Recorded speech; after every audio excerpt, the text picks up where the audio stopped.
Michael Tracey is an independent journalist who's already on the road covering the presidential race, and he joins us tonight from an undisclosed location. So, Michael Tracey, you're one of the very few people who has noted this weird nexus between news outlets and retired intelligence officials. It seems like a very unhealthy arrangement to me. Do you think that it is?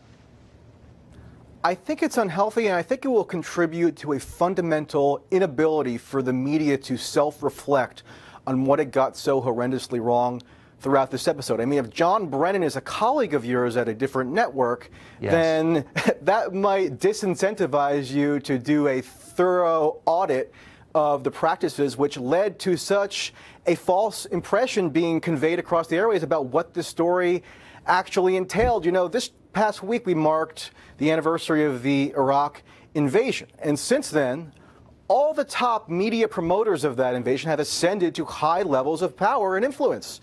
I could name a couple, many of whom, frankly, appear on this network on occasion. True. No, you're right. But one of them is the National Security Advisor of the United States right now. So, yes, I'm exactly. I'm John, I mean, if I could speak to President Trump, I would ask him, why did you appoint John Bolton, one of the main promoters of the Iraq war, to be your national security advisor when you've said multiple times that the Iraq war was a disaster? But that's a digression. The point is that this Trump-Russia story is a media failure of comparable magnitude. Less death, thankfully, but just as much just total inability, total factual indiscretion.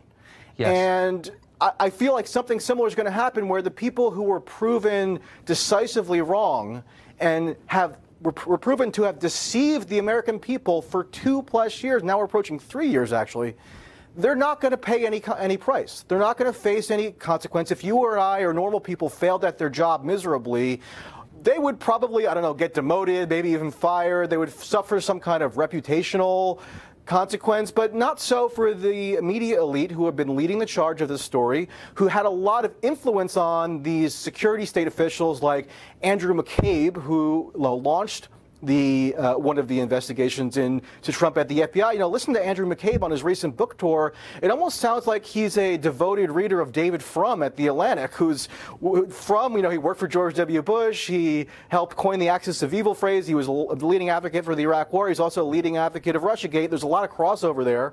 And, you know, but you know, Andrew McCabe seemed like he was just scrolling through Twitter or like reading the New York Times or something. He didn't have any privileged information that we know of that led him to launch these unprecedented investigations into the democratically that's actually elected president. I want to finish out this segment with this question to you, and you got right to it. So I think it was yesterday, former FBI Director Jim Comey wrote an op-ed in which he basically predicted what we found out tonight. No indictments, no collusion. So the obvious suggestion is that Jim Comey has some kind of inside source in the Mueller investigation. Shouldn't that shake the faith that all of us have in our institutions? Well, I mean, knowing that Comey led that institution for so long has already shaken the faiths of many people, such that this calm, I don't think it's going to make a huge difference. But, you know, let me just say one more thing, Tucker. I mean, I'm happy to disclose my location. It's New Hampshire, where the presidential candidates are campaigning.